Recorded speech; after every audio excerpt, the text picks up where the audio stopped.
Amigas y amigos, bienvenidos a una nueva edición de su programa StarTix, donde la tecnología, la innovación y la ciencia forman parte de todos nosotros. Mi nombre es Huber Sicha y estaré a cargo de la conducción del programa. Bien, hoy día tenemos la grata visita del señor Jorge Delgado Aguirre, quien es presidente del directorio de la Asociación de Microfinanzas en el Perú y también presidente del directorio de la Asociación Latinoamericana de Microfinanzas.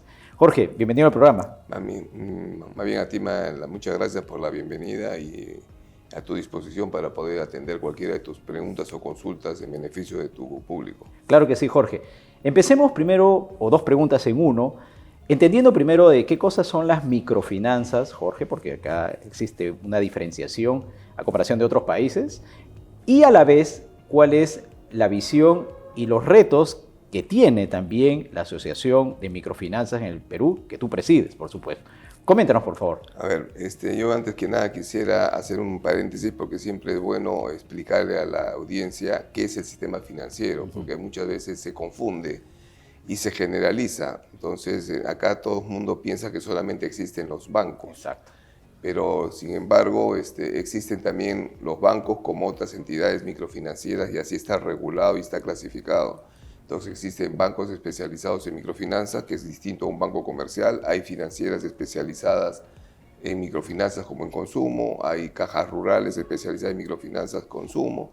Hay EPIMES, que son empresas de crédito que no captan fondos del público. Y hay otra entidad o otra asociación o federación que se llama Federación de Cajas Municipales que tiene como asociados o miembros a las cajas municipales que llevan el nombre de los departamentos como Caja Trujillo, Arequipa, donde la particularidad es que en este segmento los municipios o las municipalidades de esos departamentos son los accionistas, los únicos accionistas. En la parte que yo me honro en presidir, que es ASOMIF, son entidades cuyos accionistas son privados. Y yendo a tu pregunta de las microfinanzas, bueno, ¿cuál es el rol o de alguna manera las microfinanzas? Son instituciones que se han forjado hace más de 30 años, en las cuales lo que han tratado y siempre tienen el ADN es tratar de hacer la inclusión. Y muchas veces se habla de inclusión social, pero es la inclusión social productiva y se llama productiva porque lo que tratamos de hacer es justamente financiar emprendimientos de personas que quieren llevar a cabo para poder sostener a sus familias. Y bajo esa modalidad, las instituciones microfinancieras lo que hacen es tratar de llegar a través de asesores comerciales a estos emprendimientos que ya están de alguna manera funcionando para mirar con ellos y hacer una evaluación de su negocio para ver si tiene posibilidades de obtener un crédito.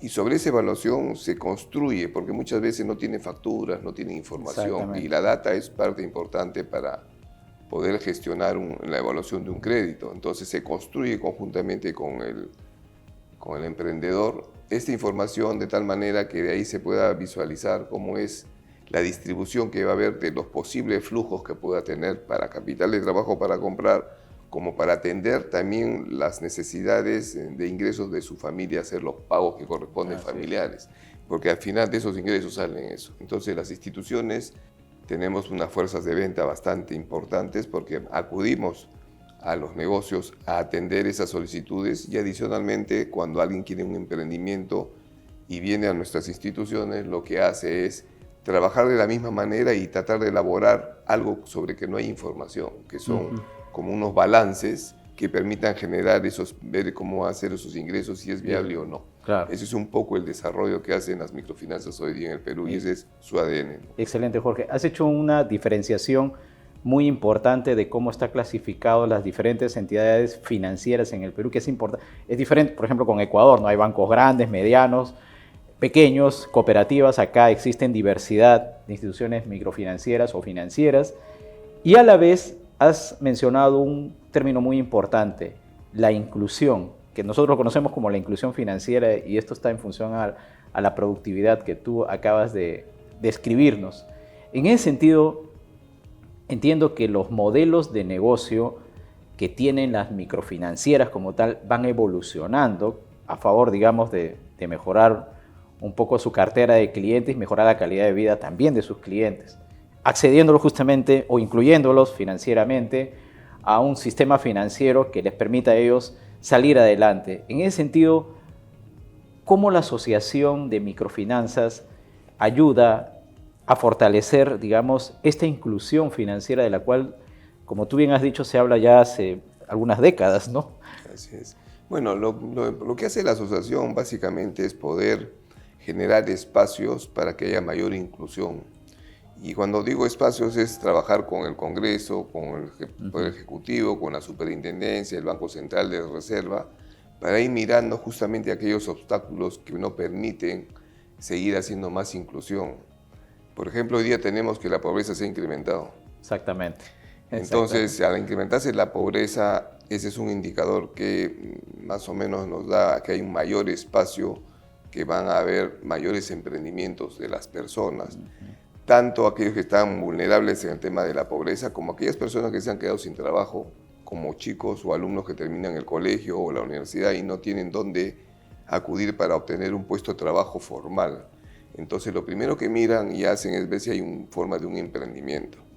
Entonces tenemos que nosotros hacer visible ese tema para un poco darles espacio para que puedan ser emprendedores.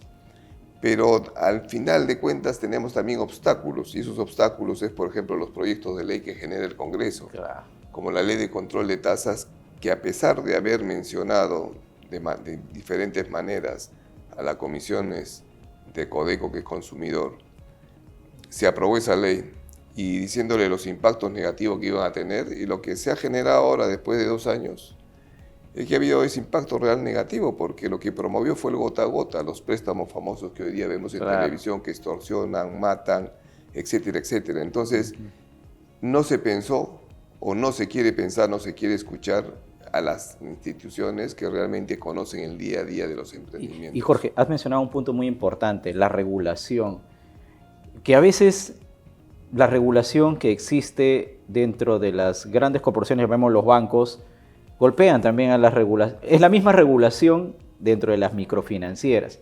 Acabas de mencionar alguna que de alguna manera tiene un impacto también en las microfinanzas.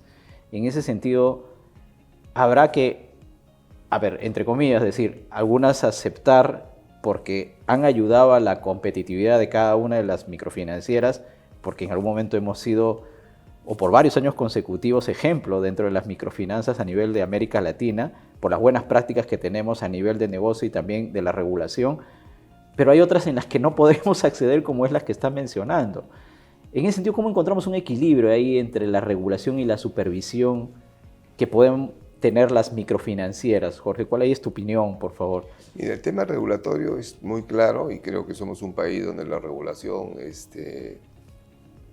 manifiestamente importante y notoria, porque al final de cuentas termina siendo una regulación importante para consolidar a las instituciones y fortalecerlas.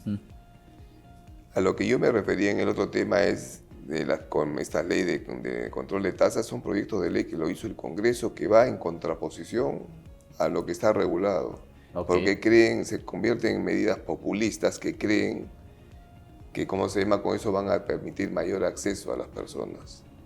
Y confunden, por eso que hablaba de bancos, confunden que todos somos bancos. Entonces, cuando dictan normas, dictan como que si estuvieran normando para los bancos. Y lo que no se dan cuenta que están afectando a las instituciones microfinancieras, que es el 80% de la población. Exactamente. Entonces, hoy día lo que han hecho es, con esta ley que se dio hace 2 años, lo único que han generado es que hoy día les cobran tasas entre 800 a 1000 o 2000% y estos préstamos gota a gota. Entonces, al final de cuentas, lo que ha hecho es promover que venga más delincuencia. La informalidad. Y más delincuencia porque son gente que profesamente viene a seguir desarrollando ese negocio con el lavado de dineros, con trato de blancas y con acciones ilegales, porque estas personas que están con el préstamo de gota a gota no pueden ir a una comisaría, no pueden ir a la superintendencia, no pueden ir a Indecopi, porque saben que van a tener que atenerse a las consecuencias. Exactamente. Entonces, justamente estamos nosotros ahora con esta información que ya existe real de los impactos que ha generado y que no ha beneficiado a nadie, sino por el contrario, para que esta ley se pueda suspender o derogar en el transcurso de este mes.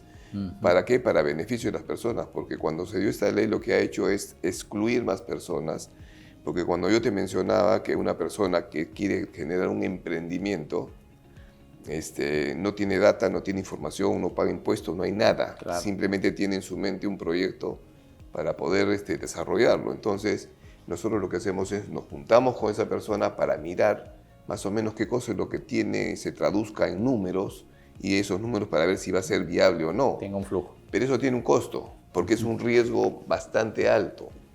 Entonces, por eso que las tasas no son las tasas que cobran el gota a gota, son tasas que están dentro del mercado normal y que han ido a lo largo de los 30 o más de 30 años cobrándose y que ha ido reduciéndose.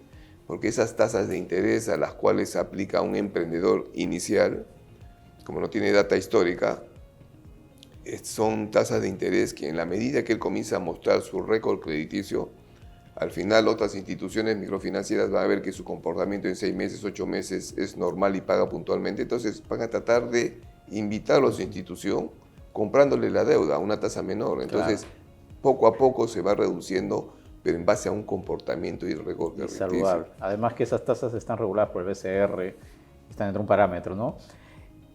Un punto muy importante que hablábamos, Jorge, era la educación financiera. Y, por ejemplo, para estos proyectos de emprendimiento necesariamente tienen que tener cierta educación financiera. En ese sentido, ¿cómo la Asociación de Microfinanzas apoya iniciativas, por ejemplo, en educación financiera? No sé si ahí nos puedes comentar brevemente para ir a otra pregunta. Claro. Mira, la educación financiera es un tema que le compete a todo el país y le compete no solamente a las instituciones financieras o microfinancieras, sino al Estado.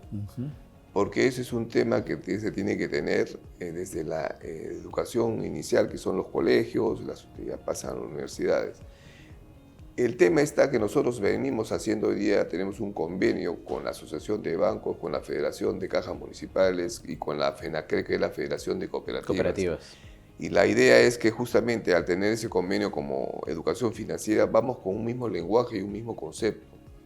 Porque lo que está sucediendo es que todo el mundo quiere hacer educación financiera y cada uno lo hace a su modelo. Por lo tanto, al final terminamos confundiendo en vez que ayudando. Entonces necesitamos estandarizar en el país al menos el 70 o el 80%, que es los conceptos de educación financiera que tenemos que transmitir, y habrá un 20%, 30% que ya es algo particular, pero tenemos que tener un solo canal de, de conceptos para que las personas puedan entender claramente y desarrollarlo, ¿no? Es un buen punto el que estás mencionando, porque sí es correcto que se diversifica al momento de educar financieramente de acuerdo a criterios que, claro, son saludables, pero son modelos diferentes a lo que existe en el Perú. Y finalmente con esto acabo, Jorge, y rápidamente, la tecnología, que es algo que es la razón del programa. ¿Cómo crees que está ayudando dentro de esta inclusión financiera, no solo a la ciudadanía, sino también a las microfinanzas como tal? Porque se ha habido grandes avances dentro de instituciones microfinancieras, ayudados por la tecnología.